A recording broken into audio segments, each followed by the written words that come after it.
Hello, and welcome to my rules explanation slash playthrough of the digital edition of Scythe, one of the top 10 board games of all time. If you follow BGG's ratings aggregation, which I think is fairly solid, Scythe, even if you're not super deep into the tabletopping hobby, you've probably heard of at some point. It had a massive Kickstarter in 2015 at about $1.8 million.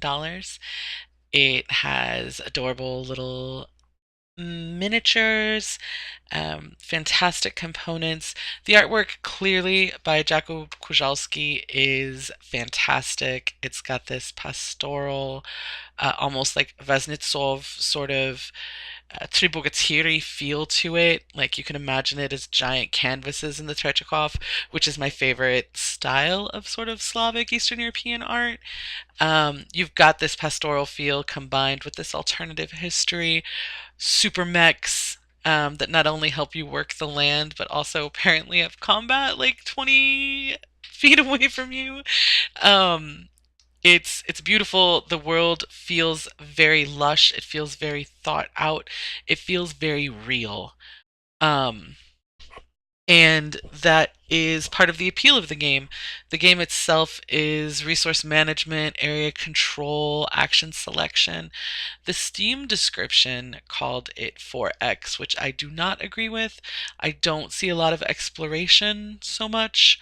And extermination isn't really a thing in this game. I think calling it a 4X is doing it a disservice and also probably misleading people. If you think this is going to be a 4X, you're going to be a little bit disappointed.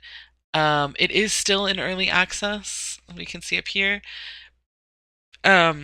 Which, I mean, the beta test only ended a couple weeks ago. It's come leaps and bounds since the beta, I can say that. But there are still times, and I'm recording this beginning part after I've played the game already. There is a combat that happens in the game where the game does not register that I have put in, like, I have sent things to the combat, which is a little bit frustrating. And that has happened to me in each of the 3 games that I've played. But I have submitted about that, and if you do get the early access, definitely do that, because just complaining about things doesn't fix them. We can be proactive about things. Let's go ahead and jump into playing. We are going to be playing a 2-player game, and the reason for this is the robots move fairly quickly. The AI moves quickly on their turn, so quickly that it's hard to explain what's going on. Um, and when I tried to do a video with 3 of them, and they moved so quickly I couldn't explain what was going on. But almost paradoxically, each of their turns after mine meant that I was too quiet for too long. So we're only going to be playing against one AI. We're going to be playing as the Rusviets just because, like I said, there are variable player powers, and theirs are the most suited to a beginning player. So if you were to play either the tabletop version or the digital version for yourself, the first time going as the Rusviets is not the worst idea. It eases you into the mechanics a little bit more, and we'll be playing with a randomized player mat. Um, let's go ahead and jump right in. This is telling us the detail. This is us, uh, Olga, and our tiger, of course, because that's how we live our lives. So we'll be playing the Rusviets, and the AI will be playing as Crimea. One interesting thing about this game, interesting, I don't really, maybe it's not really interesting. One thing I like about this game is there are actually more female characters than there are male characters in the game. So I'm Olga, and we have Zara in the Crimea down here with her, I guess, a falcon. I don't know. She's pretty cool. It doesn't matter what she has, really. So, how do you win this game? It's the most important question with playing a game, right? How do you win the game? By striving to be the richest, the strongest, and the most popular. These 3 things are represented up here. This is the smallest you can make this information box. So, richest, of course, is going to be money. In this game, uh, money is equal to points at a 1-to-1 ratio. So right now I have 5 points, basically. Now you can use money to do different actions and to get goods and things like that. But keep in mind that it is still points at the end of the game. And when we do our in-game scoring, we'll be converting other things, other situations into coins, which are points. Hearts represent popularity. How much do the people of your faction love you? How much are they willing to follow you based on your popularity as a hero? And that's represented by this 2. And it goes up to 17, I want to say. 18. It goes up to 18. So we're a little bit low on the popularity. We're just starting out, just making a name for ourselves. These 2 represent kind of our military strength. And our military strength can be divided into 2 aspects, clearly. Our combat strength, which is kind of a track like our popularity. Where our popularity goes from 0 to 18, our military strength goes from 0 to 17. 16. 0 to 16. And this is, in the tabletop version, it's represented by cards. So it's random bonus ammo draws, and they can be worth, each one is worth 2, 3, 4, or 5 additional combat points. You can see right now I have 2 ammos. I have one that's a value 3 and one that's a value 5. So that's pretty cool. So we're going to spend the game, excuse me, we're going to spend the game trying to become richer, more popular, and stronger. And at the end of the game, excuse me, whoever is the most of these things will win the game. So how do we become richer, more popular, and stronger? So we will be producing resources.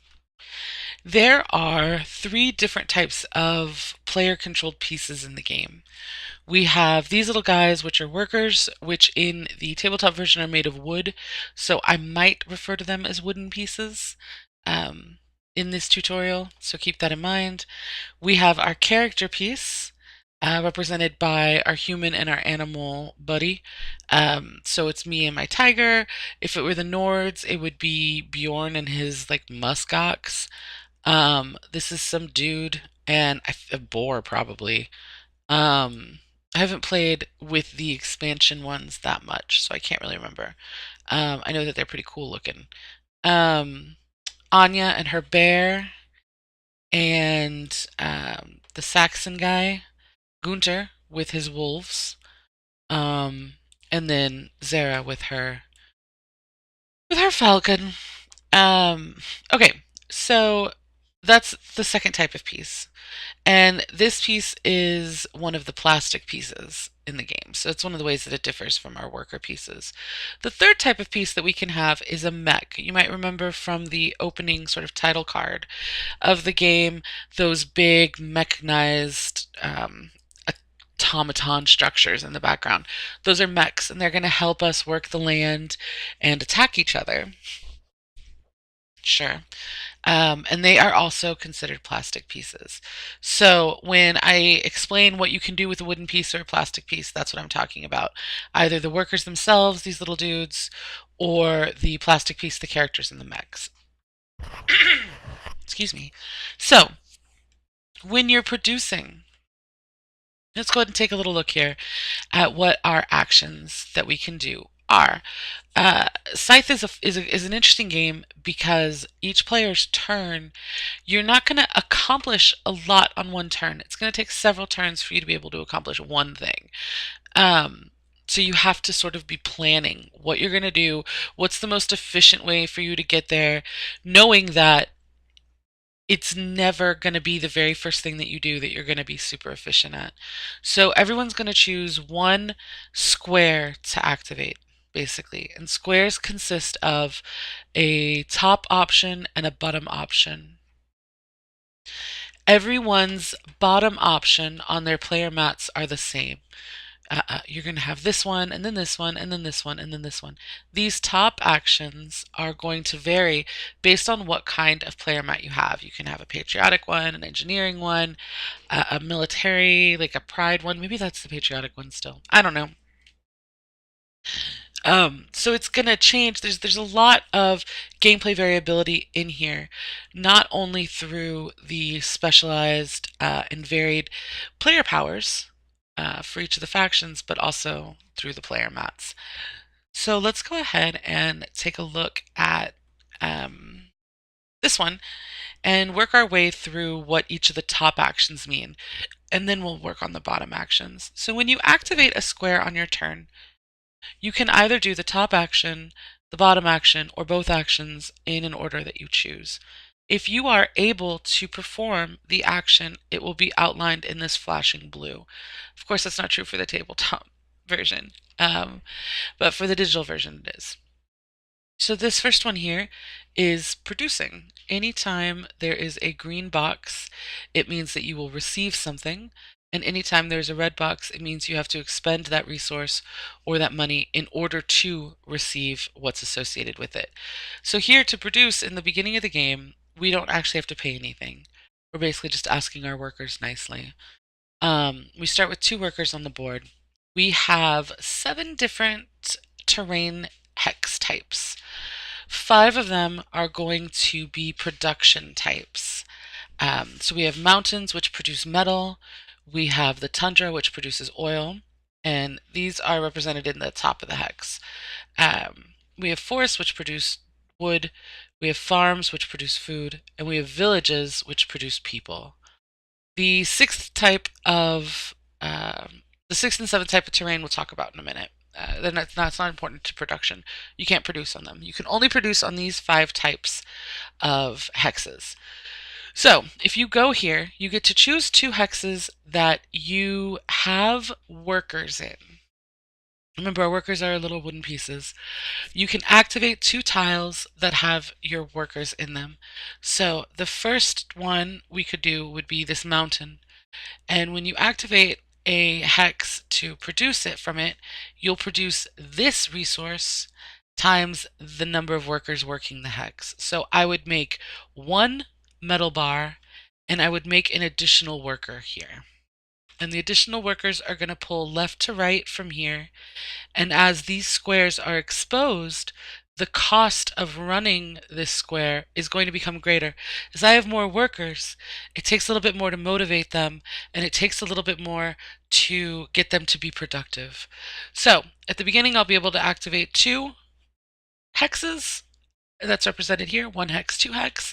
It's not going to cost me anything, and I'll produce per wooden piece, wooden worker piece on the hex.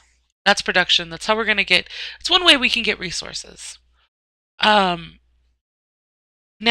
when we want to produce different things, what we're going to do is we're going to want to move, and that is this one. Now you'll notice this square, this top rectangle of this square, the action is all of this. When you do this, you trigger this whole thing. For the remaining squares, there's 2 options, and when you choose that square, you'll only be choosing one of those 2 options. You won't be able to do this and this, this and this, this and this. You'll have to choose this or this, this or this, this or this. So the movement square, you can choose to move, or you can choose to get money, to get points, basically. So that one's pretty straightforward. You choose that option, you get a coin. This one, you get to move 1 piece per green square, and the 1 stick figure in the square is how many hexes you can move that piece. So I can move 2 distinct pieces, 1 hex space each. Now, there are some additional limitations at the beginning of the game. You're not the most sophisticated of civilizations. So you can move 1 of your pieces 1 hex, but as of right now, your people don't know how to swim, so you can't cross a river, and your people will never know how to navigate a lake. So you'll never be able to go into a lake hex, and that's what these hexes signify.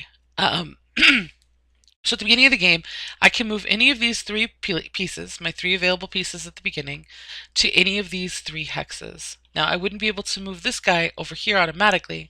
She would have to go here and then come here later on. When she does get to this hex, you'll notice this little circle at the bottom. This is an encounter token. Anytime your character, so not one of your wooden pieces, but your plastic character with the animal, moves into a hex with an encounter token on it, then you get to resolve an encounter card, which will have three potential scenarios on it. You'll choose one and get the benefit from that scenario. And we'll definitely be seeing at least one of those during the game. They're one of my favorite parts of the game. Okay, so for example, if I went here, I could move this little fella over here, and then I could move her here. And that's my two movements of one hex each.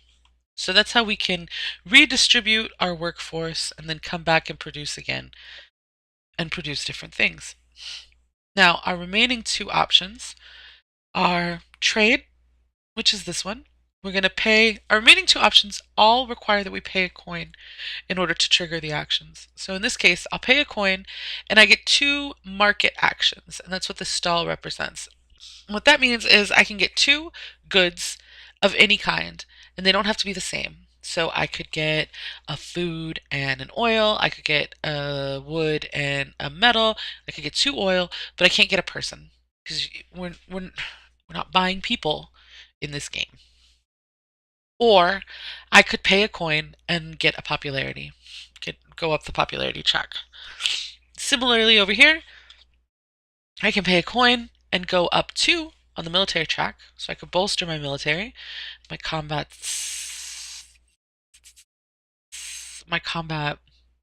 points, I guess.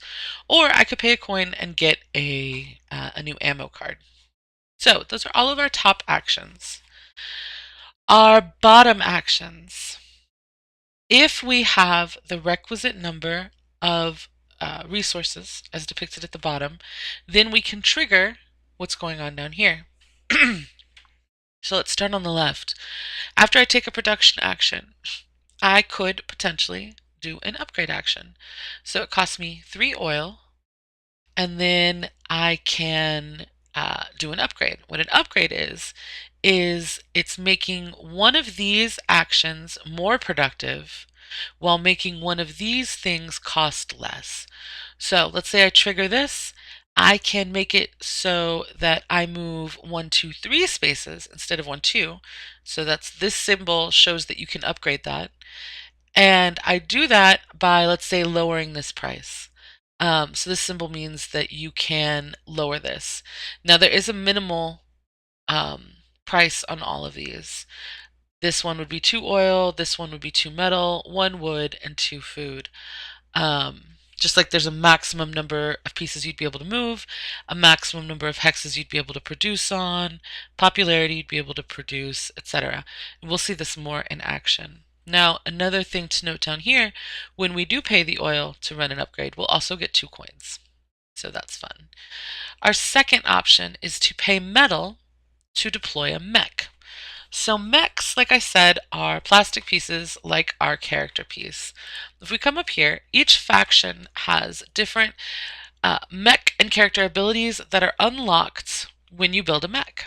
So when you build a mech, you're going to put them with a wooden piece.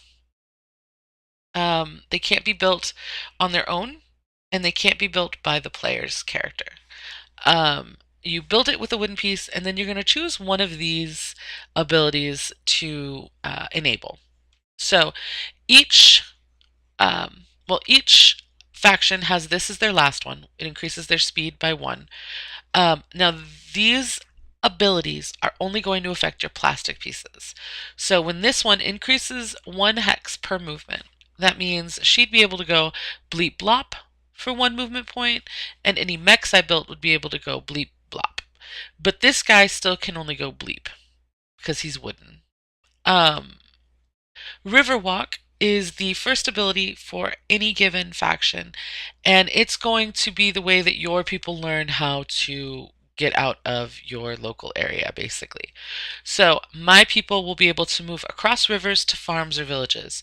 So we'd be able to go here here, and we'd be able to go from here to here. This is a village, these two are farms. So we would learn how to cross a river in order to go only into those terrain types. We don't know how to cross a river to go into the forest or to go into the mountains or the lake. We never know how to go in the lake. This is a special movement ability for my faction only. It's called Township, and I can move between any village I control and the factory. The factory? We haven't talked about the factory yet. So I can move any plastic piece from a village I control. Control is denoted by a red line around it. We'll talk more about control in a minute. I can move from a village I control to the factory. The factory is in the middle of the board. In theory, it's equidistant from everybody. And when you are in the factory, you'll get an additional action type you can select. And sometimes there will be objectives that relate to getting to the factory, and controlling the factory at the end of the game is worth a fair amount of points. So my special thing is I can move between the villages and the factory. So I could send her here. The only way to get the extra motion or the extra action card is by sending your character. You can't send a wooden person and you can't send a mech. They don't represent your faction. So she's here. She can move back and forth. My mechs can move back and forth. It's pretty neat. All right.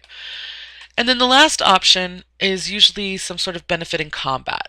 So for me, in combat where I have at least one worker, I can play one additional combat ammo.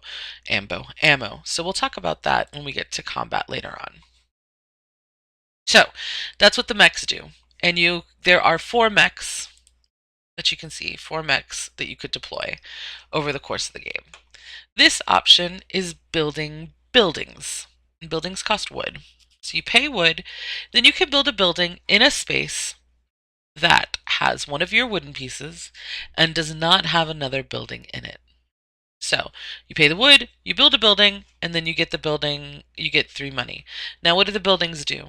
So you might notice these little rectangles here on the side of the top actions.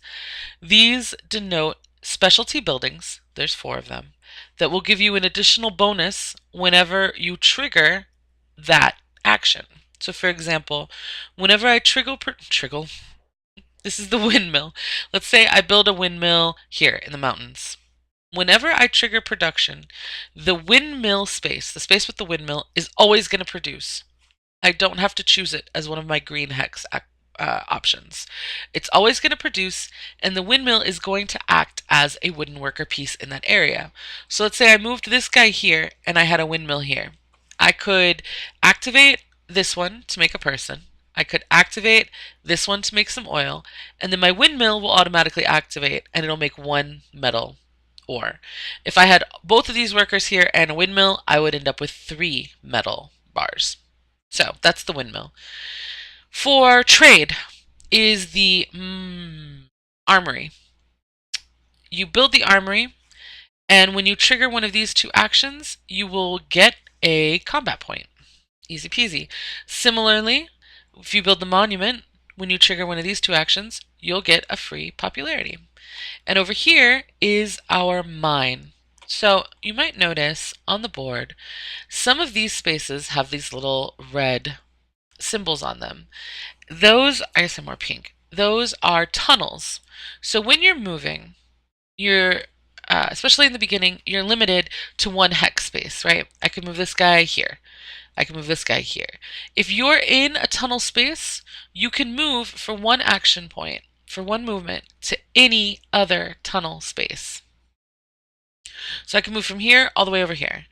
I can move from here all the way over here.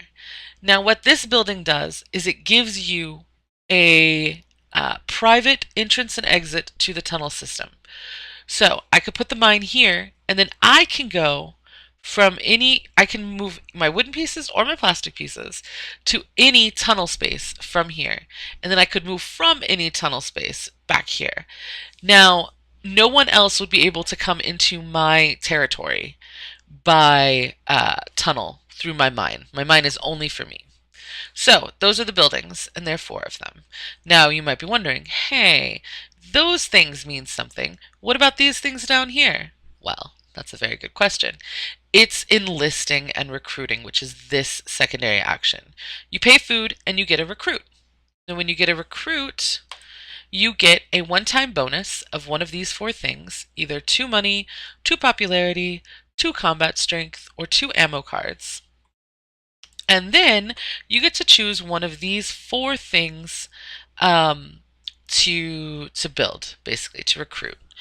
And what they do is when you do the upgrade action, you get a combat point. When you build a mech, you get a coin. When you build a house, you get a popularity. And when you recruit, you get an ammo card. Now, here's the thing. Whereas you are the only one who reaps the benefits from from the buildings, you will get this benefit if you do this action or if the person either side of you does the action. Now, since we're only playing a 2-player game, it's just me and Zara. If I have this recruit, whenever I enlist or whenever she enlists, I'm going to get an ammo card. If I had this recruit, whenever either of us built a building, I would get a popularity point. This is one of the reasons why I had wanted to do the video playing a 4-player game, because let's say that I was playing, Zara's playing, Gunther's playing, and so is Anya. I would only get the bonus from the recruits when Zara did the action or when Anya did the action. I would not get the bonus when Gunther did, because you only get it from the person to your left and the person to your right. Now, if we're only playing a 3-player game, 1, 2, 3, we would all get the bonus whenever somebody triggered an action that we had the corresponding enlistee associated with. But again, there was too much downtime in the video with the 4-player game. I didn't like it, but I feel like it makes sense what you're saying. The game, the digital version, of course, will show you at the bottom who you're sort of watching for, and the game will regulate it. You'll get what you're supposed to get. And it'll also show you by lighting these up when they have that corresponding recruit, which is pretty neat. Okay, so let's talk a little bit about control of hexes. This is going to affect movement and in-game scoring. So like I said, your hex will be outlined in your color when you control it. And there's 3 ways to control it. You have your workers there, you have plastic pieces, or a combination of the two, or you have a building in a hex that doesn't have any other player pieces in it.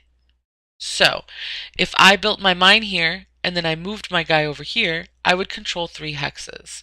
But if she came up and was like, gum, yum, gum, gum, gum, and she occupied this territory, even though it still has my building on it, you can't demolish other people's buildings, she is considered to be in control of that hex now, and so it would turn to a yellow outline.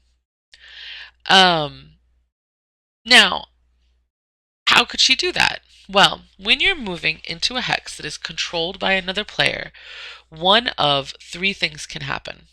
And remember, this is when it's controlled by another player.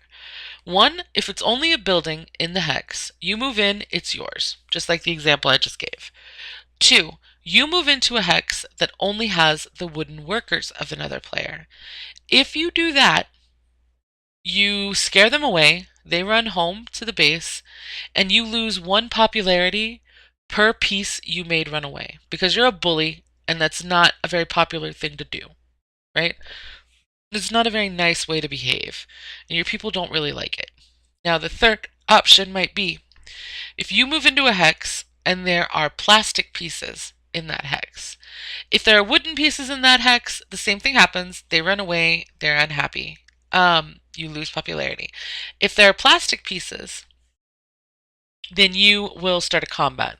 Now, it's important to note, you cannot move wooden pieces into a space that is inhabited by another player's living pieces, either their wooden pieces or their plastic pieces. You can move your wooden pieces into a hex that only has an opposing player's building, but not one of their workers or their character or their mechs. So let's say that I had a mech and my character here, and Zara comes up with her mech and comes into this combat space. That's going to trigger a combat between us.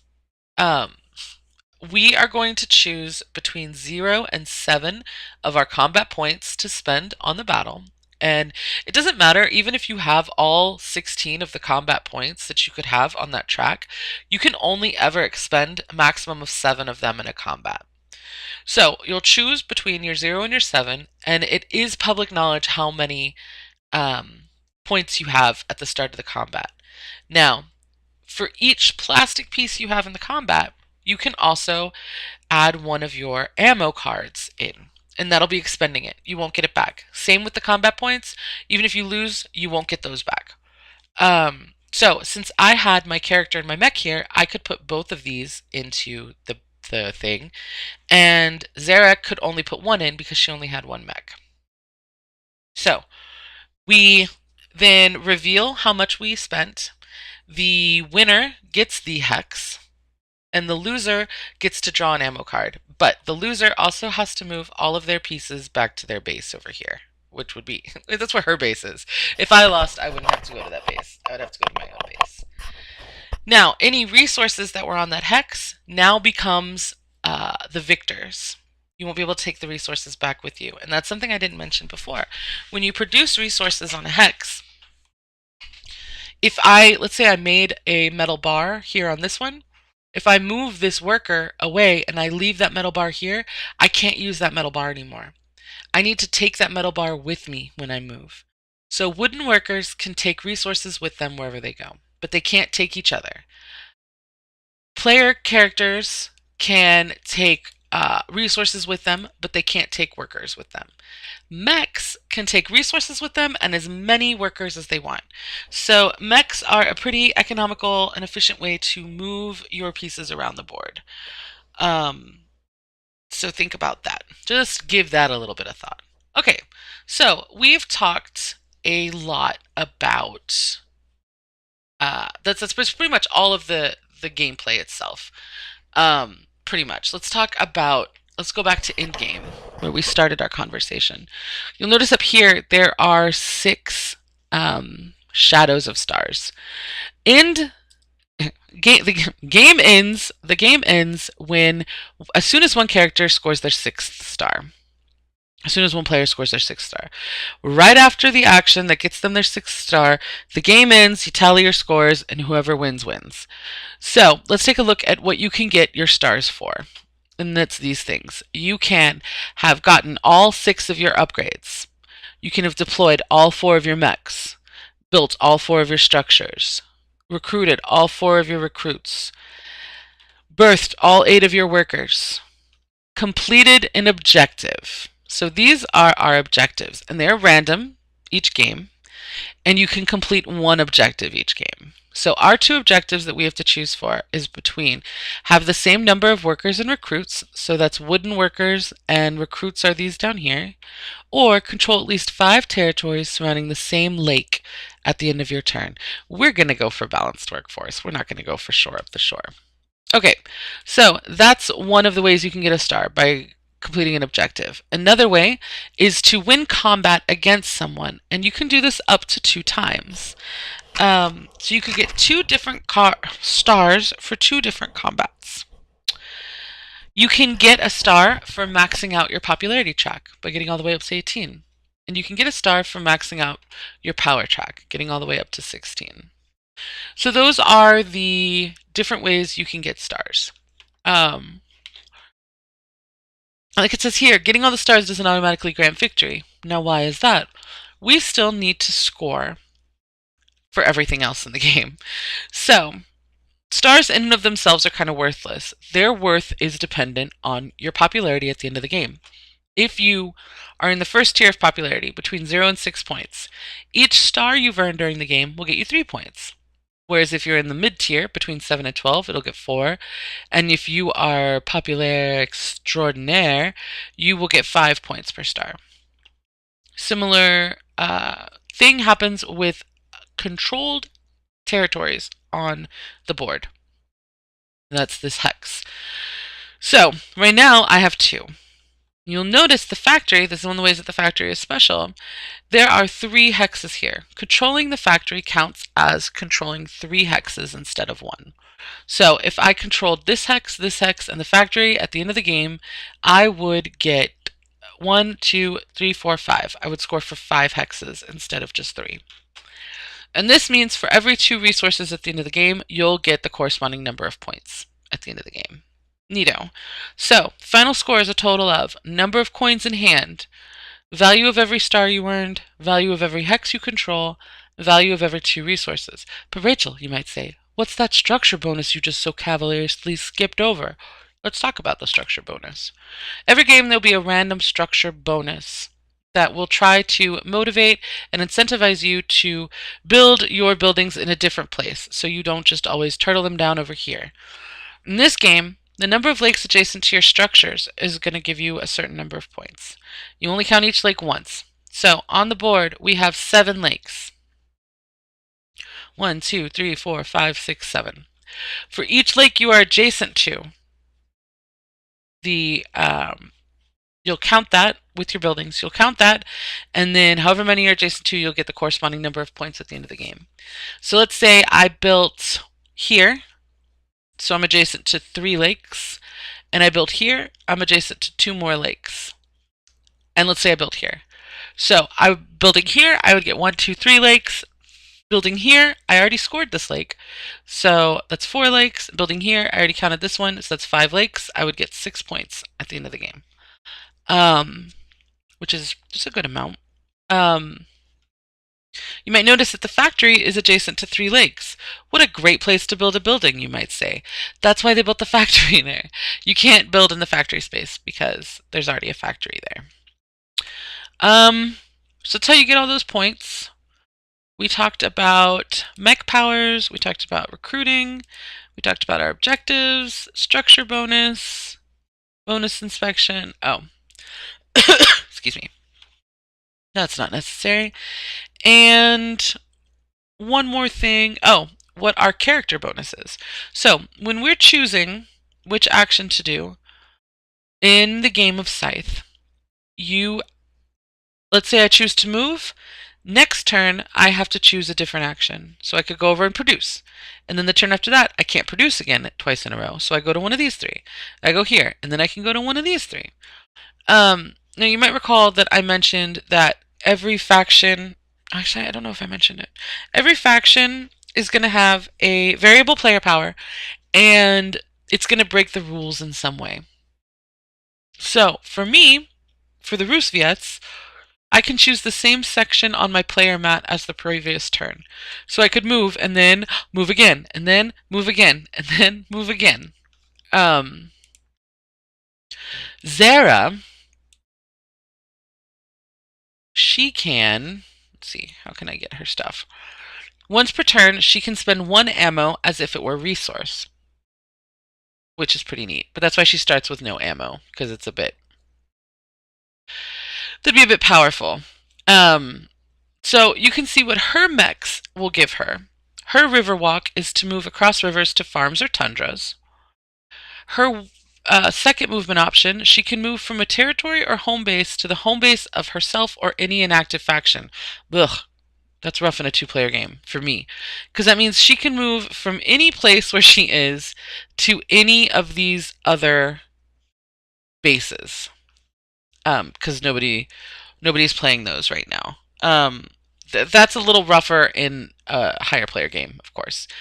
Her combat bonus is before combat, steal one of the opponent's combat ammo at random. Ugh. And she has the speed bonus. So each faction has, like I said, a different way that they break the rules a little bit, which changes the rules just enough, I think, to make the game super interesting. Now, over here, we are reminded what our 2 objectives are. Remember, we're going to go for balanced workforce, which means having the same number of workers as recruits, which actually, now that I think about it, is going to be hard because we don't produce food. Okay, so we can extend this out, and this will give us an idea of how many upgrades we've done, how many mechs, how many structures, how many recruits, how many objectives we've completed, how many combats we've won, how many workers we've birthed, and our number of resources. And then if we click down on this, we can see it for both of us.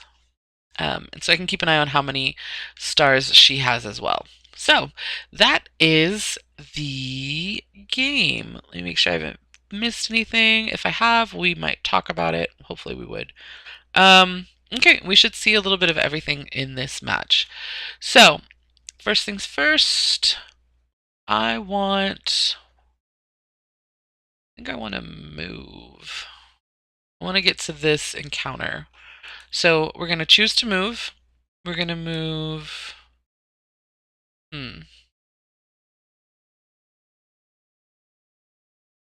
going to move this guy over here.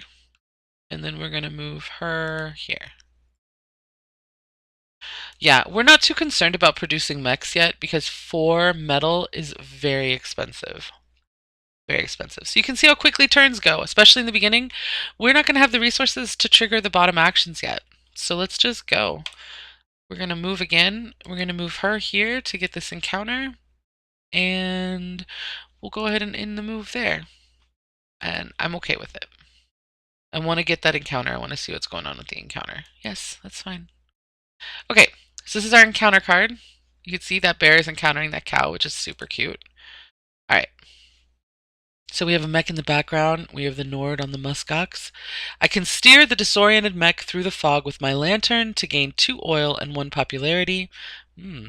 I could pay the stranded man for his mech, this man here, which is $4 to deploy a mech. Or I can shout nonsense until the mech comes close enough for me to rob it.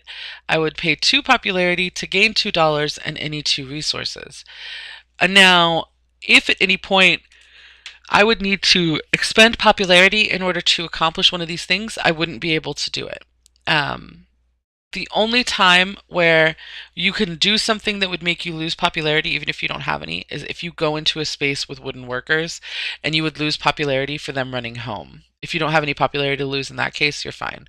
Otherwise, you need to always have what you're going to be expending. And I think we're going to go ahead and steer the mech through the fog to get 2 oil and 1 popularity. And when we do that from an encounter, the resources are going to go on the hex where our character is because she's the one who did that action. And we got a popularity. So we'll end our turn. And next turn, because we have 2 oil now, next turn we're going to go ahead and produce and we can do an upgrade. So let's do that. We're going to choose production. And we get to choose 2 hexes, and we only have 2 that are possible. So we're going to birth a baby, and then we're going to make a barrel of oil. You'll notice one of the babies left from here and is now on that space, the village space. So we will do this. We will spend 3 oil. And we will choose one of these actions to make more efficient. So we'll choose this movement action. We can move more pieces. And then we will make it cheaper to upgrade in the future. And that'll be our turn.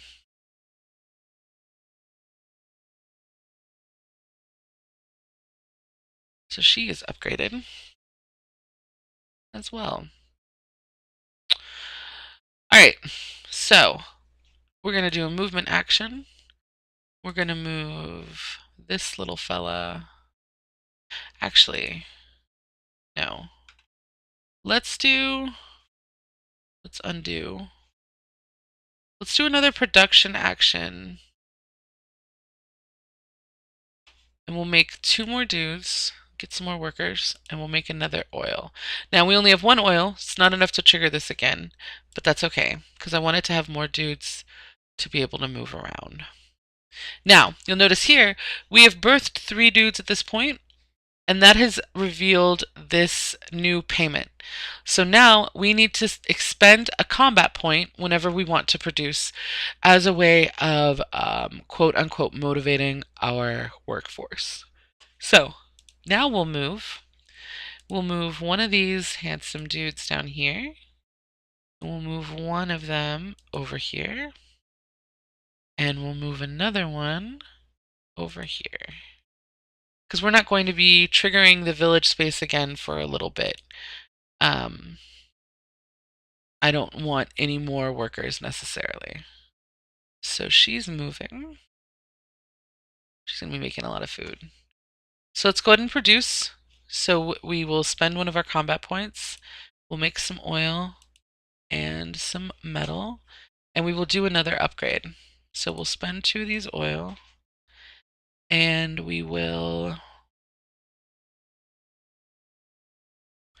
do this to bolster, and we will make this cheaper.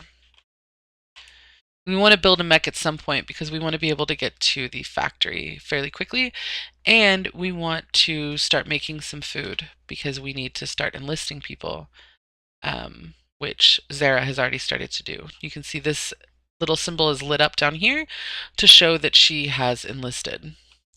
So with that in mind, we are going to,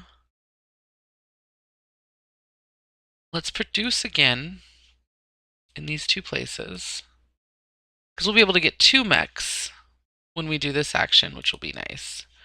So we will pay these 2. We will make it so that we can get cheap popularity, and we will make mechs as cheap as they come. Because we have a good amount of money. So let's take a little look and see how Zara is doing. Zara has 5 workers out. She's got a lot of food. She's got 1 recruit. She's only got 1 upgrade. We've got 3. She's got a lot more military than us, though. All right. That's okay. She's still... One of the good things about this game is early on, it's really difficult to get to the other person. It's designed very well. And that's one of the reasons why you're not going to see a module board for Scythe, because it is very balanced the way that it is. It's not like a Terra Mystica or like a Gaia project where you can have an alternate start board. You just can't do it. So, let's see. What did I want to do? I want to build a mech.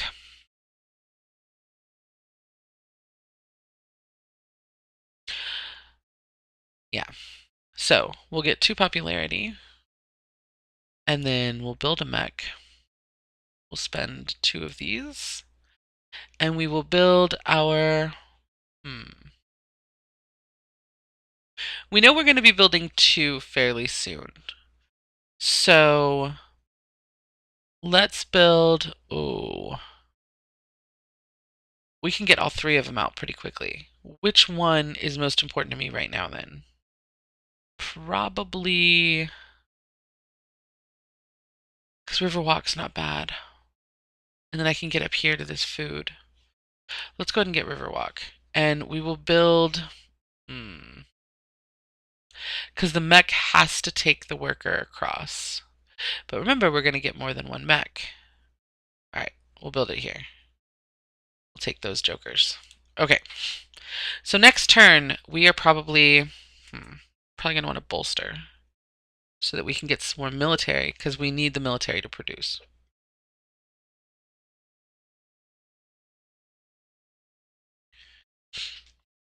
Unless we just...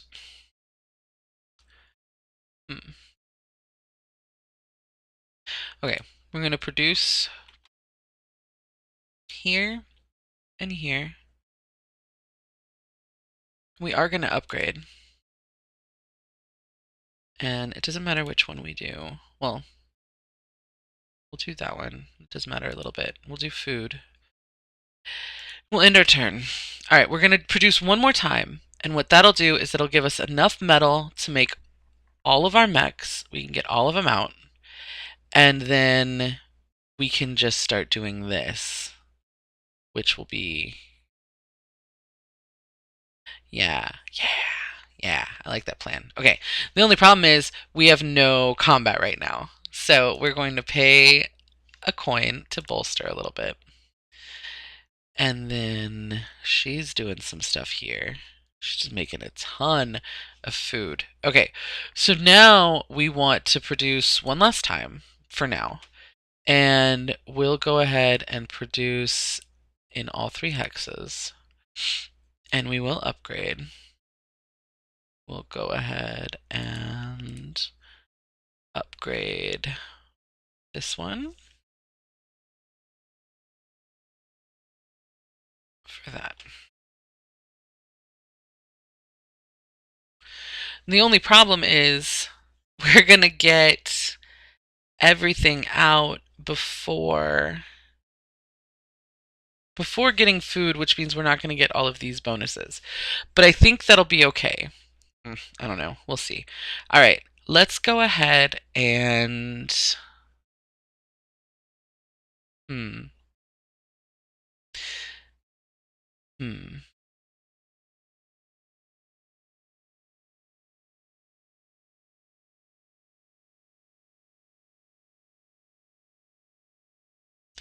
We're gonna take food.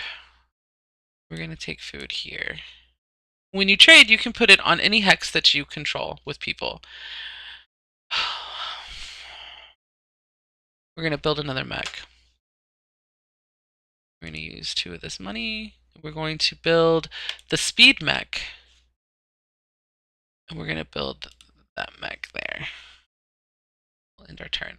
Okay, so next time, we have 2 food now, so we're gonna move and we'll be able to do one of the recruit actions.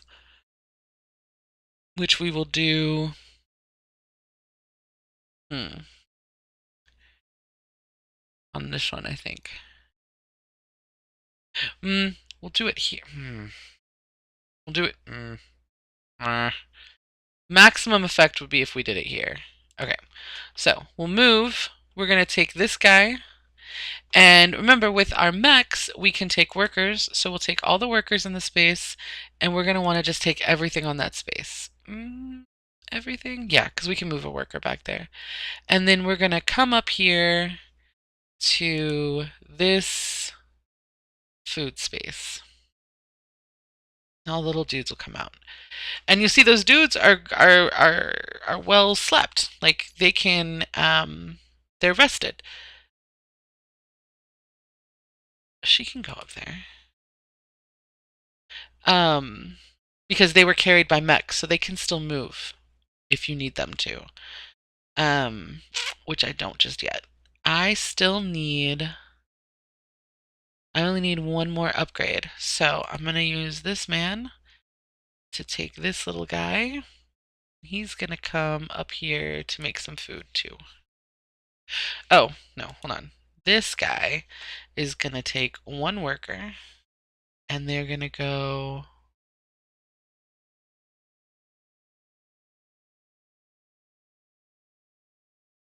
Oh, because I can go into this village. And I want to be adjacent to lakes. So when I build my first building, so we're going to come over here so we can build in this space. Because remember, our structure bonus is going to be for neighboring lakes. So we get an encounter because our character's up here. Lovely. We arm wrestle a brute at the local tavern to gain 2 power and 1 popularity. Buy everyone a round of drinks. Pay $2 to gain 3 popularity. Or start a fight and sneak away with the keys to the tavern. No. We will pay $2 to gain 3 popularity. And then we are going to recruit. We're going to spend 2 food to recruit right here. And we're going to take the 2 military bonus to bolster us up to 4. And this means anytime we recruit in the future, we will get an ammo card. And anytime she recruits, which is only going to be one more time, because you can see she's already recruited 3 times, which is pretty annoying. Pretty annoying. But, I mean, she has all this food. It's not surprising that she's going to do that first. I need to get this one because she hasn't upgraded anything yet, I don't think. Okay, so let's go ahead and produce. When we produce, we'll be able to do our last upgrade. And we want to make some food. And what else? I need to get to where I can make some wood at some point too. Okay, let's produce. We are going to produce here for our last upgrade, here for enlisting, and here to get the last of our people, which will give us a star. Oh, she got a star last turn too. What'd she get a star for? Making her objective. Oh, I forgot about objectives. Okay, then we will do an upgrade, which will involve these two. And we'll upgrade our last place, which will make our buildings very cheap. We unlocked an achievement in Steam. That's fun. And we got 2 stars because we got our final upgrade, and we've got all of our people out. So great. All right. So what we're going to want to do next, we're going to want to move because we need our recruit here before we build our last mech. She just got her last recruit over here, which means we should be getting an ammo card, and we will get a 3 value card. All right, move. We're going to leave this little guy here because we need to move him back to take all these people somewhere else. So he goes boop, boop, and next time we move, he can move all 4 of those guys elsewhere. She's going to go to the factory.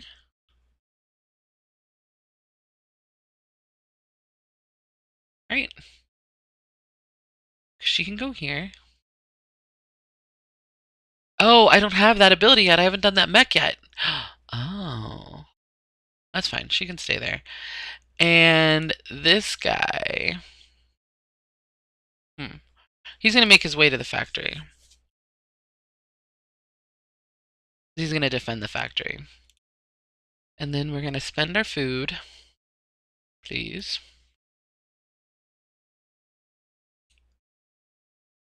To recruit this one for when we get our last mech. And we will take 2 popularity. We will end our turn. She's bolstering a lot of power. What does her power look like? 9? Yeah, she got all of her recruits out. Alright. She made a mech. And that's what we will do. We will make a mech. You see how this is grayed out? It's showing that that's the action I took last time. So if I were any other faction, I wouldn't be able to take it again. But I am not another faction. So we're going to pay a gold to get some popularity. And then we're going to pay 2 metal. Oh yeah, I'll make a mech. This one, which is one I thought I had. And we'll put that one there. And we'll move along.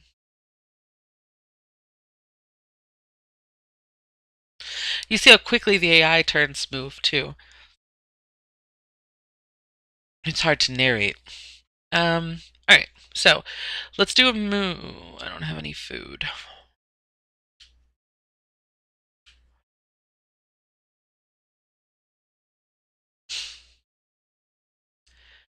I want to produce, but that's fine. Okay, we're going to move. We're going to move her into factory. Now, what do I want to produce? I want to produce more food. So this guy is going to take 2, 3 workers. No, only 2. Because I want to put that guy here. And then we're going to bring those workers up here. And they'll make the rest of the food that we need. And then this guy will come and defend. What's my objective? Control at least 5 territories surrounding the same lake. Which lake do we want that to be? This one here. Well, if we move this guy here, this one here, we move this guy here. Okay, so these are the factory cards that we get to choose from. This one lets us spend an ammo card to get 3 random goods. This one will let us pay a popularity to get a mech or a popularity to deploy or to build a structure, which we're not worried about. We're Gonna have our last mech out soon. We're gonna start getting some structures out. We're gonna be fine. This one lets us pay a combat point to get 2 popularity, which again, I'm not that concerned about. So we're probably gonna go this one. And the bottom action, because remember there's a top and a bottom in every square, this gives 1 piece 2 movement points. So since we have our speed unlocked with our mech, it would actually give 1 piece 3 movement points, which is neat. Okay, so now I think we're going to be ready next time to produce, and then we'll start spreading out to make sure that we have as much land as possible.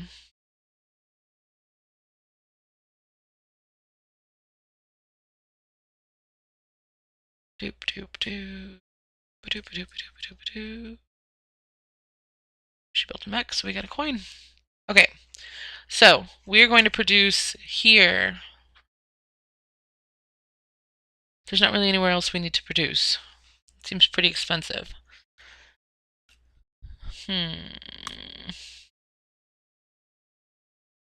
Alright, let's move one more time. We'll move this one here. This one here.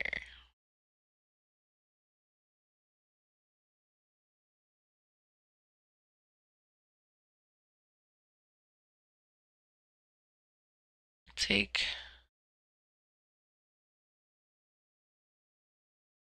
go here. I'll take no. This guy still has a movement. He'll take one of these guys.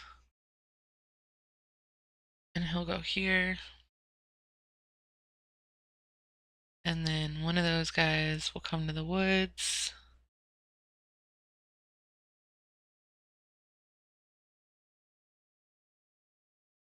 And then we only need one more person, like here.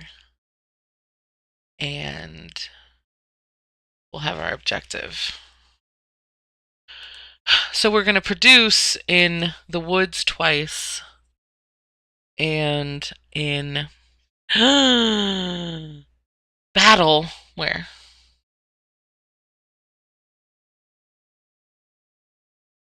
Here. Did you bring all that food there? Weird. Okay. Oh, we only have a 3 combat. And they have 12. And they have 3 combat cards. So it's very likely they're going to win this combat. Come on.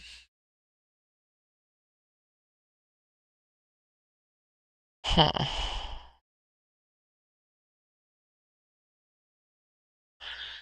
Damn.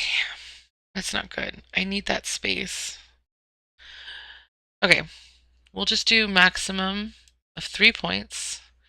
And we'll do an ammo card for 8. Let's see what happens. She did 10. Cool. So we'll take an ammo card. And she gets a star for sending my people. Oh no. Alright. That's okay. She's gonna try to get into the factory.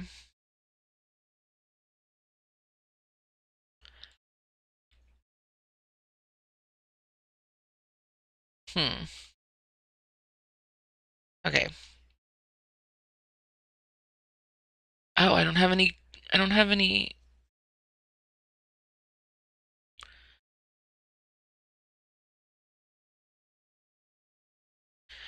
I don't have any combat.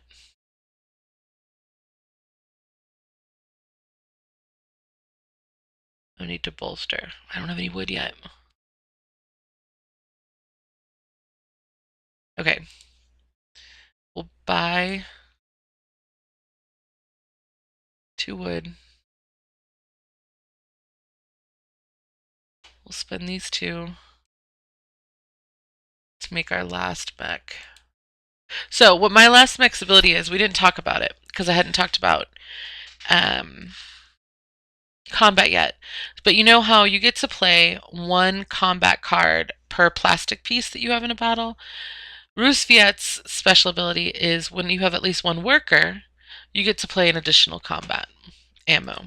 So that's neat. Okay, so all of my mechs are out. She's bolstering, deploying another mech. So she's at 4 stars. La, la, la, la, la. I gotta build some buildings. Get some points. Luckily, I have a lot more popularity than she does, but she's got a lot more money than I do. Which isn't cool. We're gonna need to spread our dudes out to get as many hexes as possible, too. Okay, so we will bolster our military. And we will pay a wood to build a building here. And we will build... What do I think I'm gonna do? What else? What else am I gonna do?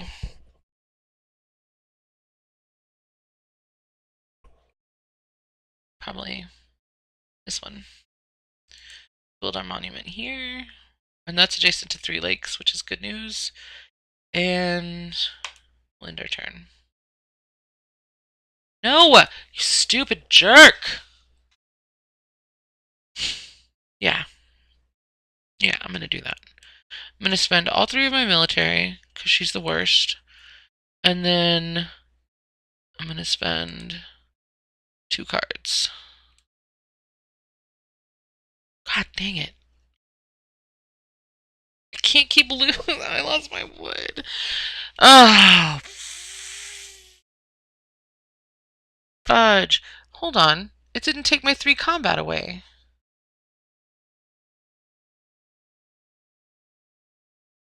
Or my cards.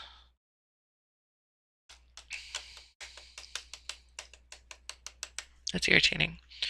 Alright, well, let's go. We're going to come in here with these 2.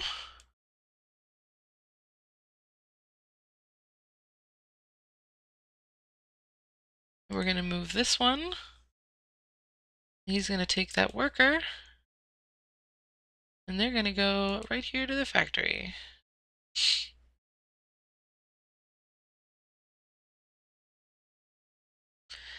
We're going to do this combat.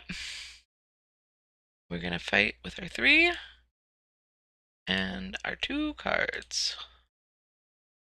Yes. Good. So that gives us a star, at least. She's got to be at 5 stars by now, though. Son of a gun! If I get to 13 hearts, though, I boost up. Okay, we took all her food, which is good. So we'll just go ahead and enlist. Spend some of that food we just took from her to do this one. And we'll take those 2, because those are points. Accept. And then we'll end our turn. Hopefully we'll have another option to move, because we want to, like I said, we want to spread our guys out.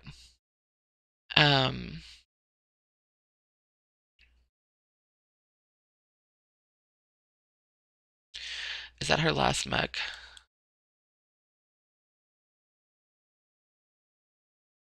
No. Okay. Okay. So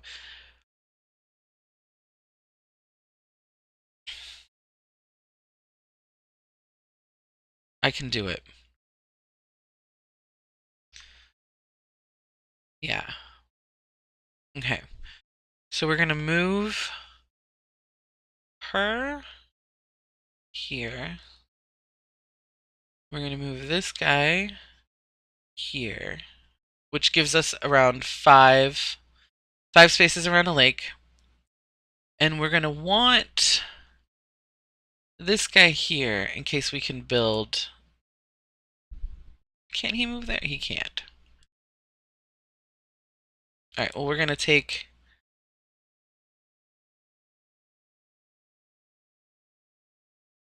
He's going to come over here, and he'll take him. Where are my objectives? We're not ready to end our turn yet. We're going to do... one. Oh. Should I just end it? Because if I build my last recruit, that'll get me a star. And then if I complete my objective, that'll also give me a star.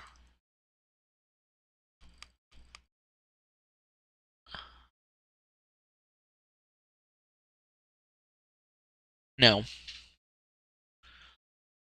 No. Wait. No.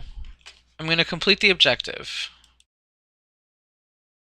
Because I'm not ready to end the game yet. I don't think I can win it yet. I want to be up one more on the popularity track, which I can do here.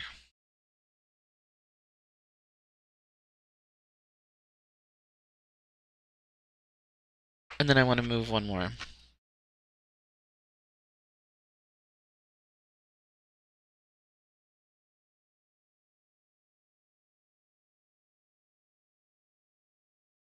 And then I'll end it.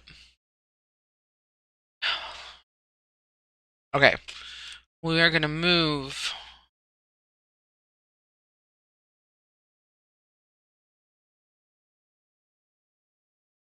1, 2,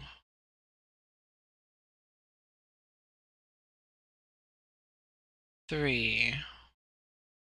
That'll give us control of a lot of different spaces.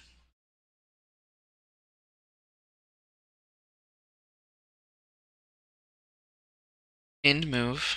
And then, yeah, I don't want to make another move. I don't want to go any further. There's no reason to go any further. I'm sure. I'm done. I'm going to pay 2 food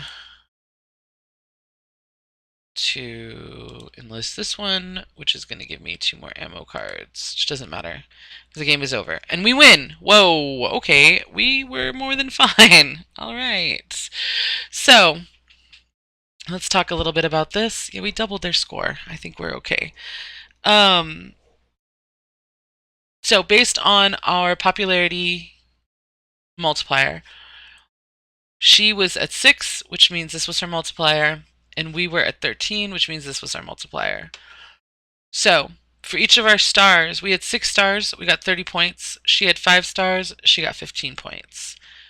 We had 4, 52, 40 is 10 plus 3. We had 13 territories, and she had 3 hexes.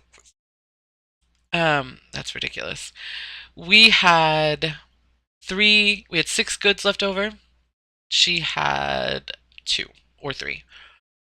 We got 4 points because we were adjacent to 3 lakes. She wasn't adjacent to any lakes. We had 23 money left over. She had 37. That's where I was getting alarmed. And I thought that 6, I should have checked. I thought that 6 was the second tier, not the first tier. It doesn't matter. We won by a fair amount. I think that she was an easy AI though.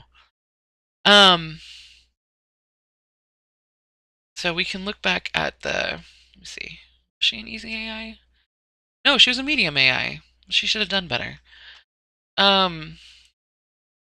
So yeah, so you can see how having that, knowing when the game is going to end is important. And it does ramp up a little bit towards the end. This is true in person as well. It's hard because at the beginning, you don't have to pay that much attention to what anyone else at the table is doing because it's not going to affect you. You're not going to have that much concern about what other people are doing. And then as the game goes on, all of a sudden you have to be worried, hey, that guy's got 3 upgrades, or that guy's got 3 recruits, 3 mechs. If they build 1 more mech and 1 more recruit, that's 2 more stars. That could easily be the end of the game. And then somebody could do 2 combats in a turn and win 2 combats, and that's 2 stars. The game can end quicker than you're expecting. Which is why in this I was taking a bit of a risk in trying to get more points. 13 times 4. Yep, alright, that makes sense. I was trying to optimize these multipliers because I knew I was going to have a good amount of hexes and I wanted to have a good amount of stars. But it's a balance, and it's even harder with more players. And I don't like to play 2-player usually because of that fact. But in terms of just explaining the mechanics of the game, I think that it worked better than going with a higher player number. I'll probably do another video with another faction. Like I said, playing Rusviet is kind of like playing with the baby mode because they have that flexibility where you can do the same action over and over and over. You're not going to see the same difficult decision tree that you'll see with another faction, um, like with Crimea. Or I find that the one that I like the most is Polania with Anya and the bear. Um, I like their special ability. But again, everybody has a thing that makes them powerful and breaks the rules. And some of them are going to appeal to you more than others. Like the Saxony guy, he can he can get as many stars as he wants through combat, which is nuts. If instinctively you want to go down a combat route, like that's just the way you play games, that guy's going to be great for you. For me, it's rubbish. I don't like combating. I don't want to do it. uh, Anya from Polania, she, whenever she does an encounter card, she gets to choose two of the situations instead of just one. And I love that. I love that. So let's see. See if we can see information about them. Yeah, okay. So you see, we've got Olga Romanova, and Changa the tiger, right? Um, and some flavor text about them. Uh, and then we have Zara and Car. It's a steppe eagle. Okay, but see how neat they are. And then you've got this charmer with his wolves. Um, yeah. So her thing, like once per turn, you can spend one ammo as if it were one resource. So that's when building things, which is pretty neat. This guy, there's no limit to the stars for completing objectives and winning combat. So he can complete both objectives. He can, and then do 4 combats and he wins. He doesn't have to worry about anything else. He can move between any mountain he controls and any tunnel. So he basically makes mountains into tunnels. That's fun. Again, not my style. Anya from Polania, she can pick 2 options on her encounter card, and she can move to and from lakes. So she can basically become a submarine. She can go into one lake space and come out of another lake space. It's amazing.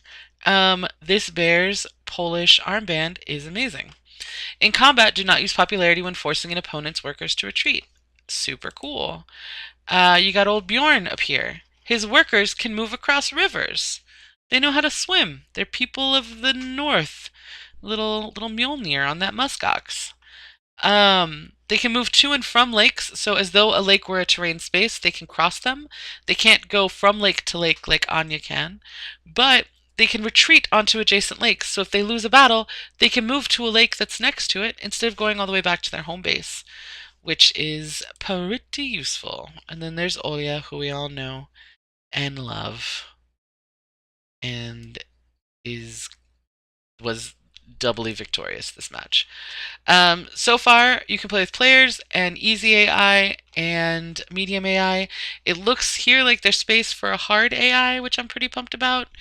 You can randomize your factions. You can randomize your player mats. So the one that we had was this one. Engineering, right? So it couples production with upgrading. This tells you what you'll start with, and priority is going to tell you who starts the game, who's first player. But you'll notice on all of these, the bottom order stays the same. So those are the random ones you can have. Again, it creates a good amount of replayability within the game. And also, like I said, I'll probably end up doing another video with one of the less super balanced, less unbalanced, or less overpowered factions and see how that goes. But that is Scythe. So I hope that it was helpful, and I hope that you have a great rest of your day.